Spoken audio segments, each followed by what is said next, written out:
মরণব্যাধি blood cancer তছনছ করে দিয়েছে একটি সাজানো গোছানো সংসার। এই ভয়ঙ্কর রোগের সঙ্গে প্রতিদিন বাঁচার লড়াই করছেন মোহাম্মদ আসাদ আকন।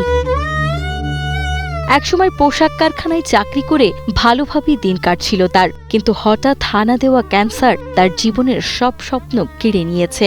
আমি এখন মরণব্যাধি ব্লাড ক্যান্সারে ভুগতেছি। আমার প্রতিনিয়ত শরীরে জ্বর, জ্বালাপোড়া এবং শরীর ব্যথা হয়। আমি রাত্র হলে ঘুমাতে পারি না, শরীরের ব্যথায় রাত্র ভরা আমি আল্লাহরে ডাকি চিল্লাই আমি বাঁচতে চাই।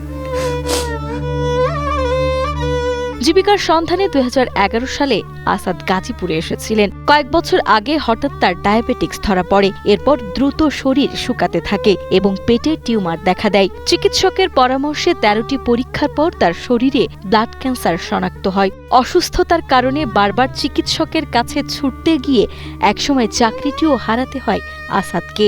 করোনা কালীন আমার ডায়াবেটিস ধরা পড়ছে।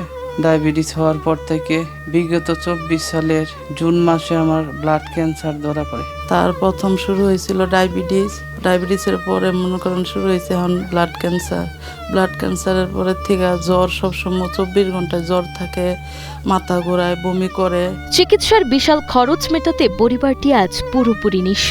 পৈতৃক সম্পত্তির নিজের অংশ ভাইয়ের কাছে বিক্রি করে দিয়েছে আসাদ। চিকিৎসার জন্য স্ত্রীর শেষ সম্বল স্বর্ণালঙ্কারও বিক্রি করতে হয়েছে। এখন একমাত্র সন্তানের টিফিনের খাবারটুকুও জোগাড় করতে হচ্ছে অন্যের দয়ায়। আমার যা ক্যাশ ক্যাপিটাল ছিল তা দিয়েও আমি চিকিৎসা করছি। লাস্ট পর্যায়ে সব শেষ করে আমার বাপের দেয়া বাড়ি বিটাটাও বিক্রি করছি। আমি যদি টাকা পয়সা না পাই, আমার যদি চিকিৎসা না হয়, তাহলে আমার মৃত্যু নিশ্চিত। আমাদের যে থাকার জমিটুকু আছিল বাড়ি বিটা, সেইটুকু বিক্রি করে চিকিৎসা চালানো হইতেছে। এখন আর চিকিৎসা করার মতন আমাদের কাছে কিছুই নেই। আমার গহনা ছিল, এটিও আমি বিক্রি করে দিছি। কিছুদিন আগে ডাক্তার দেখানোর জন্য একটা টাকা ছিল না। আমার নাকের ফুল ছিল, এটাও আমি বিক্রি করে দিছি।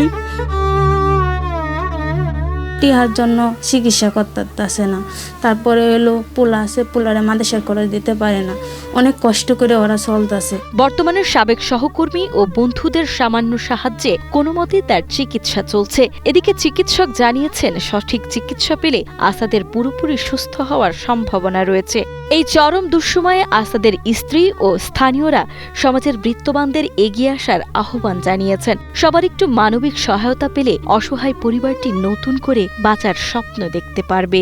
আমার বন্ধু বান্ধব, কলিগ এবং ছাত্র জীবনের যারা বন্ধু ছিলেন তারা এবং পাড়া প্রতিবেশী, আত্মীয় স্বজন সবাই আমাকে সাহায্য করছে। সবাই একটু সাহায্য করবেন। আপনাদের কাছে আমি এই দয়াটুকু চাই, আপনারা আমার স্বামীর একটু সাহায্য করেন। ঠিক মতো চিকিৎসা করতে পারে না। আপনারা যারা আছেন সবার কাছে আমরা অনুরোধ কতটুকুই, আপনারা একটু দয়া করেন। আমরা অকুল আবেদন জানাই, দেশ এবং দেশের বাইরে পরিচিত অপরিচিত যে যেখানেই আছেন, 1, 10, 5 টাকা দিয়া আসাদ রে বাঁচান, ওর পরিবারটা রে বাঁচান ভাই।